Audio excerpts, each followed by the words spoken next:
Hello friends, welcome back to thinksnewtamil channel. இன்னைக்கு நம்ம என்ன பார்க்க போறோம் அப்படினா ஒரு டிஃபரண்டான தோசை தான் பார்க்க போறோம். வாங்க எப்படி செய்யறதுன்னு பார்க்கலாம். இன்னைக்கு நம்ம பார்க்க போறது ஓட்ஸ் தோசை தான். அது எப்படி பண்றதுன்னு பார்ப்போம். 1 டம்ளர் ஓட்ஸ் எடுத்துக்கோங்க. நான் இன்னைக்கு 1 டம்ளர் தான் எடுத்துர்க்கேன். எடுத்து நல்லா வறுத்துக்கணும்.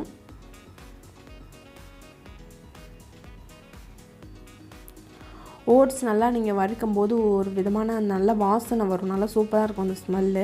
அது வரைக்கும் நீங்கள் வறுக்கணும். அப்போ தான் வந்து தோசை நல்லா சூப்பராக இருக்கும், வாசனையாக இருக்கும், சாப்பிட்றதுக்கே அவ்வளோ சூப்பராக இருக்கும். ஸோ ஓட்ஸ் நல்லா நீங்கள் வறுத்து எடுத்து மிக்சியில் போட்டு அரைச்சி வச்சுக்கணும் ஃபஸ்ட்டு. இதில் நீங்கள் வந்து என்ன வெஜிடபிள்ஸ் வேணால் ஆட் பண்ணிக்கலாம். நான் இன்றைக்கி கேரட் ஆட் பண்ணியிருக்கேன். உங்களுக்கு என்னென்ன வேணுமோ அதெல்லாம் நீங்கள் ஆட் பண்ணிக்கலாம். பட்டு துருவி தான் ஆட் பண்ணணும். நல்லா ஓட்ஸ் இப்போது வறுத்துடுச்சு. இப்போது வந்து இதை நம்ம தனியாக எடுத்து அரைச்சி வச்சிடலாம். இப்போது இந்த மாதிரி ஒரு பவுல் எடுத்துக்கோங்க. இதில் நான் ஃபஸ்ட்டு துருவின கேரட் போடுறேன். அதுக்கப்புறம் வந்து கொத்தமல்லி கொஞ்சம்,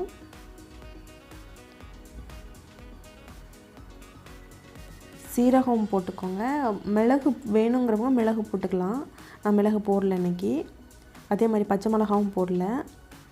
ஸோ தேவையான அளவு உப்பு போட்டுக்கோங்க. இப்போது வந்து இதில் நறுக்கின வெங்காயத்தை சேர்த்துடலாம்.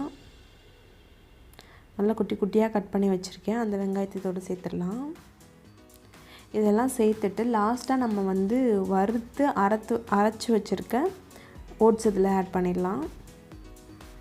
இதில் உங்களுக்கு சாலிடாக 6 தோசை வரும். அதை நல்லா மிக்ஸ் பண்ணி விடுங்க. கேரட் சேர்த்துருக்கிறதுனால ரொம்ப ஹெல்தி இந்த தோசை.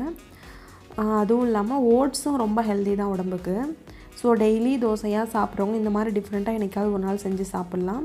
ஸோ தேவையான அளவு தண்ணி ஊற்றி ஆட் பண்ணிக்கோங்க. ஸோ நல்லா தோசை மாவு பதத்துக்கு தண்ணி ஊற்றி கலந்து விட்டுக்கோங்க.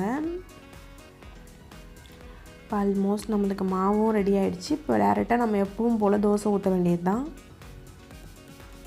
ரொம்ப ஹெல்த் தான். ப்ரிப்பரேஷன் டைம் உங்களுக்கு ஒரு 5 மினிட்ஸ்லேருந்து ஒரு 8 மினிட்ஸ் வரும், அவ்வளோதான். மற்றபடி டைமிங்லாம் இதுக்கு இல்லை. தோசை டேரெக்டாக நீங்கள் ஊற்ற வேண்டியது தான். ஸோ இந்த மாதிரி ஒரு தோசைக்கல் எடுத்து நல்லா சூடானதுக்கப்புறம் நீங்கள் தோசையை ஊற்றி எடுக்க வேண்டியது தான். நீங்கள் தோசையை இந்த மாதிரி அடை சைஸில் ஊற்றணும். அப்போ தான் வந்து திருப்பி போகிறதுக்கு ரொம்ப ஈஸியாக இருக்கும்.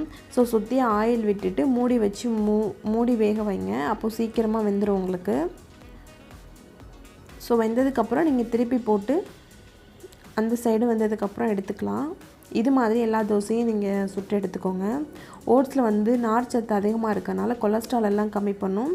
ஸோ வந்து வெயிட் லாஸ் கூட இது ஹெல்ப்ஃபுல்லாக இருக்கும். பாருங்கள், நம்மளுக்கு ஓட்ஸ் தோசை எவ்வளோ சூப்பராக ரெடி ஆகிடுச்சு அப்படின்னு. இதுக்கு ஏதாவது ஒரு க்ரீன் சட்னி வச்சு சாப்பிடுங்க, ரொம்ப டேஸ்டியாக இருக்கும். ஸோ இந்த வீடியோ உங்களுக்கு பிடிச்சிருந்தது அப்படின்னா மறக்காமல் நம்ம சேனலுக்கு சப்ஸ்கிரைப் பண்ணுங்கள், லைக் பண்ணுங்கள், ஷேர் பண்ணுங்கள். தேங்க்யூ. தேங்க்ஸ் ஃபார் வாட்சிங்.